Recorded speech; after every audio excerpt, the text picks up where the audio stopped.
मैं सभी मित्रों एवं साथियों, विद्यार्थियों और तमाम जुड़े हमारे संस्थान AJCC ऑफ मैथमेटिक्स की ओर से सबों को बहुत बहुत धन्यवाद।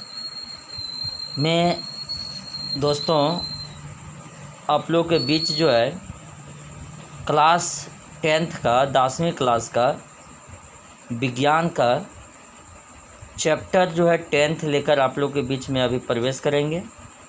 और ये अध्याय का नाम है प्रकाश का परावर्तन एवं अपवर्तन। प्रकाश से संबंधित दो टॉपिक दिया गया है, एक है परावर्तन और दूसरा है अपवर्तन। इस टॉपिक पर हम इस विषय वस्तु पर लिखित तो मैं नहीं अभी कर रहे हैं, लेकिन मौखिक जो है इसका क्या है, इस चैप्टर का मैं मौखिक आप लोग के बीच बताने चाहूँगा। इसमें हम लोग को प्रश्न सबसे पहले ये आता है कि इसका दो टॉपिक है, परावर्तन और अपवर्तन। तो मैं सबसे पहले ये कहना चाहेंगे कि प्रकाश क्या होता है, प्रकाश किसे कहते हैं। तो आइए मैं इसकी चर्चा करना चाहेंगे कि आखिर प्रकाश क्या होता है, प्रकाश किसे कहते हैं। तो हमारा अपना एक परिभाषा है कि प्रकाश वह भौतिक कारक है कि जिसके उपस्थिति में हमारी नेत्र जो है किसी वस्तु को देखता है। मतलब कहने का मतलब ये है कि मान लेते हैं कि हम उजाला दे देते हैं, मैं रोशनी दे देता हूँ, लाइट जला देता हूँ, प्रकाश दे देता हूँ, लेकिन मेरे पास यदि आँख नहीं है तो हमारे लिए सारी वस्तु जो अंधकार में है, अर्थात प्रकाश रहने से भी सबसे पहले हमें आँख होनी चाहिए। हमारी नेत्र जो हमारी आँख जो है किसी वस्तु को देखेगा। छात्रों, दोस्तों, तो ये आपका परिभाषा हमेशा ध्यान दीजिएगा कि प्रकाश वह भौतिक कारक है जिसके उपस्थिति में हमारी आँख जो है, नेत्र जो है किसी वस्तु को देखता है। उसके बाद सवाल तैयार होता है कि प्रकाश के स्रोत क्या होता है, प्रकाश के स्रोत से आप क्या समझते हैं। तो हम कहना चाहते हैं कि प्रकाश का स्रोत का मतलब होता है कि जिस वस्तु से हमें प्रकाश प्राप्त होती है, यानी प्रकाश उत्पन्न होता है, प्रकाश मिलता है, तो उसे हम प्रकाश के स्रोत कहते हैं। ये भी सवाल बहुत बार एग्ज़ाम में पूछा है कि प्रकाश के स्रोत, सोर्सेस ऑफ लाइट क्या होता है। तो मेरे को ये जवाब देना पड़ता है, या हम लोग जवाब देते हैं, प्रश्न में लिखते हैं कि जिन वस्तुओं से हमें प्रकाश मिलती है उसे प्रकाश के स्रोत कहते हैं। चाहे आपको अग्नि हो, या आपका टॉर्च हो, या आपका दीपक या दिया हो, या आपका बल्ब हो, या मोमबत्ती हो, युग्नू हो, तमाम जो भी चीज़ हो, जिन वस्तुओं से हमें प्रकाश प्राप्त होता है उससे हम प्रकाश के स्रोत कहते हैं। ये भी बहुत इम्पोर्टेंट, ये भी सवाल आपसे पूछे जाएंगे कि प्रकाश के स्रोत से आप क्या समझते हैं। तो आपको जवाब देना पड़ेगा कि जिन वस्तुओं से हमें प्रकाश मिलती है उसे प्रकाश के स्रोत कहते हैं। ये भी सवाल आपको बहुत इम्पोर्टेंट है। आपसे ये भी सवाल पूछा जाएगा कि कम से कम दो वस्तुओं के नाम बताइए जिनसे आपको प्रकाश मिलती है। तो आप बता दीजिएगा, टॉर्च है, मोमबत्ती है, इत्यादि। अब अगला सवाल तैयार होता है कि प्रकाश की विशेषताएं क्या है, या प्रकाश का लक्षण क्या है, या प्रकाश की प्रकृति क्या होती है। इनको हम लोग को जवाब भी देना पड़ेगा प्रकाश की विशेषताएं के बारे में।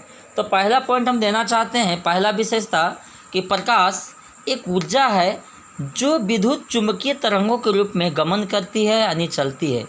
मतलब विद्युत चुंबकीय तरंगों के रूप में ये जो है आराम से जो है चलती है या गमन करती है। दूसरी बात हम चर्चा करना चाहेंगे, प्रकाश का जो है हमेशा सीधी रेखा में चलती है। ये हमेशा जो है सर रेखा पथ पर या सर रेखा में गमन करती है। तीसरा बात ये भी मैं कहना चाहता हूँ कि प्रकाश जो है भिन्न भिन्न माध्यमों में जैसा उसको माध्यम मिलेगा उस तरह से भिन्न भिन्न इसका होती है, यानी जैसा इसको भिन्न भिन्न माध्यमों में प्रकाश का वेग जो है, जैसा इसका माध्यम मिलेगा उस तरह से प्रकाश का वेग गमन करती है। उसके बाद इसमें एक और बात हम लोग जानेंगे, प्रकाश जो है चाहे निर्वात हो, जिसको हम लोग वैक्यूम कहते हैं, या कोई भी माध्यम रहेगा, लेकिन प्रकाश का जो चाल होता है वो 3 × 10⁸ मीटर प्रति सेकंड होता है। ये भी आपको बहुत इम्पोर्टेंट सवाल है कि प्रकाश का चाल जो है कितनी होती है, प्रकाश का वेग क्या होता है। तो 3 × 10⁸ मीटर पर सेकंड होता है। इसके बाद इसमें एक मेरा नोट में सवाल तैयार होता है कि प्रकाश की वेग का गणना सबसे पहले रोमन नाम के व्यक्ति ने किया था। ये आपका रेलवे एसएससी बैंकिंग के लिए बहुत बहुत इंपॉर्टेंट सवाल है। प्रकाश की वेग का गणना सबसे पहले किसने किया था, तो ये भी ध्यान में रखिएगा, रोमन। बाकी तमाम जो सवाल में बताएं कि प्रकाश क्या है, प्रकाश किसे कहते हैं, प्रकाश के स्रोत से आप क्या समझते हैं, और उसके बाद जो है इसमें बताएं प्रकाश के स्रोत के अलावे मैं इसमें आपको चर्चा कर दिए कि प्रकाश की क्या गुण है, विशेषताएं, ये भी। उसके बाद आपको एक और सवाल तैयार होती है इसी से। उसके बाद जो हम लोग चैप्टर में सीधे प्रवेश करते हैं पॉइंट में कि प्रकाश का परावर्तन क्या होता है, प्रकाश के परावर्तन से आप क्या समझते हैं, इसको भी आपको ध्यान में रखना पड़ेगा। और क्लास 8 में भी आप पिछले कक्षाओं में भी पढ़े होंगे प्रकाश के परावर्तन से संबंधित। अपवर्तन नहीं पढ़े होंगे लेकिन परावर्तन तो ज़रूर पढ़े होंगे, रिफ्लेक्शन ऑफ लाइट। इसमें क्या होता है कि जब प्रकाश की किरण कोई चमकीले या समतल या चिकने सतह से टकराकर वापस लौट जाती है तो इस घटना को हम लोग प्रकाश के परावर्तन कहते हैं। ये भी सवाल बहुत बहुत इम्पोर्टेंट, चाहे आपका मैट्रिक हो या 8वीं क्लास का हो या इंटरमीडिएट हो, रिफ्लेक्शन ऑफ लाइट का जो सवाल है ये काफ़ी इम्पोर्टेंट है, अक्सर एग्ज़ाम में पूछते हैं। यानी जब प्रकाश की किरण जो है कोई चमकीले या समतल या चिकने सतह से टकराकर वापस लौट जाती है तो इस घटना को प्रकाश का परावर्तन कहते हैं, जो बहुत बहुत इम्पोर्टेंट है। इससे संबंधित कुछ नियम है, प्रकाश के नियम जो है, प्रकाश के परावर्तन के नियम है। ये नियम से भी सवाल बहुत बार एग्जाम में पूछे जाते हैं, प्रकाश के परावर्तन के क्या नियम है। तो नियम इसका मुख्य रूप से 2 है। पहला है आपतन कोण, परावर्तन कोण सदैव मीन्स हमेशा आपस में बराबर होते हैं। ये भी सवाल बहुत बहुत इम्पोर्टेंट है। सवाल पूछे जाते हैं प्रकाश के परावर्तन के नियमों से, तो पहला नियम है कि आपतन कोण परावर्तन कोण आपस में सदैव बराबर होते हैं।